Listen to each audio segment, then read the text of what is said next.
भजनलाल सरकार ने 9 नए जिले किए रद्द। राजस्थान में अब होंगे 41 जिले। गहलोत राज में बने तीनों संभाग भी किए निरस्त। सीईटी की वैधता अब 3 वर्ष। कैबिनेट की बैठक में हुआ फैसला। 2025 में 1 लाख बेरोजगारों को नौकरी देगी भजनलाल सरकार। राइजिंग राजस्थान और सरकार की पहली वर्षगांठ के बाद भजनलाल सरकार ने सीएमओ में शनिवार को कैबिनेट और मंत्रिपरिषद की बैठक आयोजित की। इस बैठक में भजनलाल सरकार ने कई बड़े फैसले लिए हैं, जिसमें 9 जिलों को खत्म कर दिया गया है।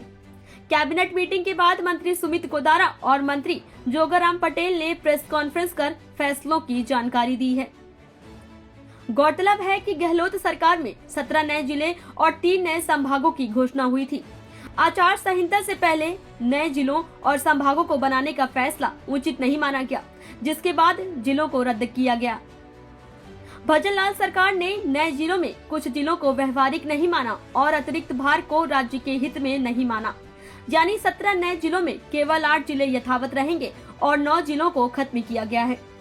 अब राजस्थान में कुल 41 जिले होंगे और 7 संभाग होंगे, जिसमें बालोतरा, ब्यावर, दीग कुम्हेर, डिडवाना कुचामन, कोटपुतली बहरोड़, खेड़थल तिजारा, फलूदी, सालुम्बर जिले यथावत रहेंगे।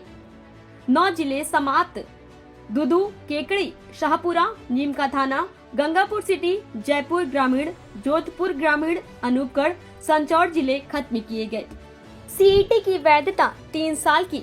सीईटी की वैधता को लेकर भजनलाल कैबिनेट ने बड़ा फैसला लिया है। अब सीईटी की वैधता को 3 साल किया गया है। इससे पहले सीईटी की वैधता 1 साल होती थी, लेकिन भजनलाल कैबिनेट ने अब इसकी वैधता को 3 साल किया है। भजनलाल सरकार की कैबिनेट के बड़े फैसले। 2025 में 1 लाख बेरोजगारों को नौकरी देगी भजनलाल सरकार। आगामी 4 साल में 3 लाख नौकरियों का रखा गया टारगेट। 31 दिसंबर तक जिन्होंने केवाईसी नहीं की, उनके नाम हटेंगे।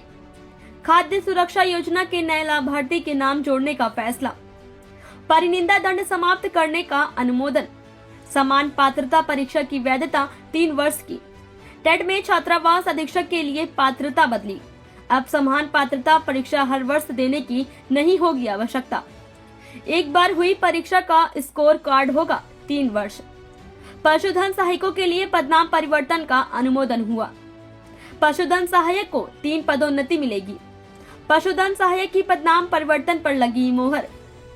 3 बार पदोन्नति का भी मिलेगा मौका। कैबिनेट की बैठक में 4 एजेंडों पर निर्णय। भजनलाल सरकार की कैबिनेट और मंत्रिपरिषद की बैठक में राजस्थान सिविल सेवा पुनरीक्षित वेतन नियम 2017 की अनुसूची 6 में संशोधन से जुड़ा एजेंडा।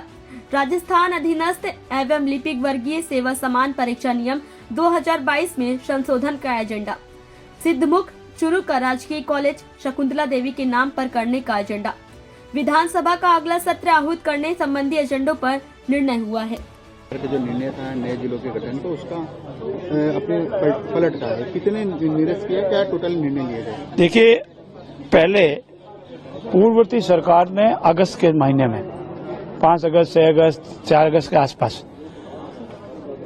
पूर्ण रूप से बिना समीक्षा किए हमारा नेशनल एवरेज है उनको बिना देखे कि कितनी तहसीलें होनी चाहिए, कम से कम अधिकतम कितनी तहसीलें होनी चाहिए, कम से कम कितनी जनसंख्या होनी चाहिए, अधिकतम कितनी जनसंख्या होनी चाहिए, प्रशासनिक लवाजमा उपलब्ध है कि नहीं उसको देखना चाहिए, वित्तीय संसाधन उपलब्ध है कि नहीं उसको देखना चाहिए, हमारे पास भवन की या वगैरह वगैरह की उपलब्धता है कि नहीं उनको देखना चाहिए, जिसको इंफ्रास्ट्रक्चर कहते हैं। पर पूर्ववर्ती सरकार ने इन सब को अंदर कर राजनीतिक लाभ लेने के उद्देश्य से जिलों की घोषणा की, क्योंकि हमारी समिति ने पूर्ण रूप से इसकी समीक्षा की। जिलों का गठन का एवरेज देखा, अन्य प्रदेशों का भी देखा, राजस्थान का भी देखा, और उन्होंने विशेष रूप से ये पाया कि अगर 56 से लगाकर 2023 तक सिर्फ 7 जिले बने हैं और 2023 में चुनाव से बहुत पहले ही 17 जिलों के नाम से घोषणा करना ये ठीक नहीं पाया। जिलों की जनसंख्या को देखते हुए, तहसीलों को देखते हुए, उपलब्ध संसाधनों को देखते हुए, प्रशासनिक लवाजमे को देखते हुए ये ठीक नहीं पाया, इसलिए उन जिलों को हमने नहीं रखा है और बाकी जिले यथावत रखे हैं। कितने जिले निरस्त किए गए अब वर्तमान? अब 41 जिले और 7 संभाग है। कितने निरस्त किए गए पुराने में से? 9 खत्म, 9 जिलों को हमने अभी नहीं रखा है और 8 जिलों को यथावत रखा है। 3 संभागों को भी निरस्त 3 संभागों को हमने अभी रखना ठीक नहीं समझा है।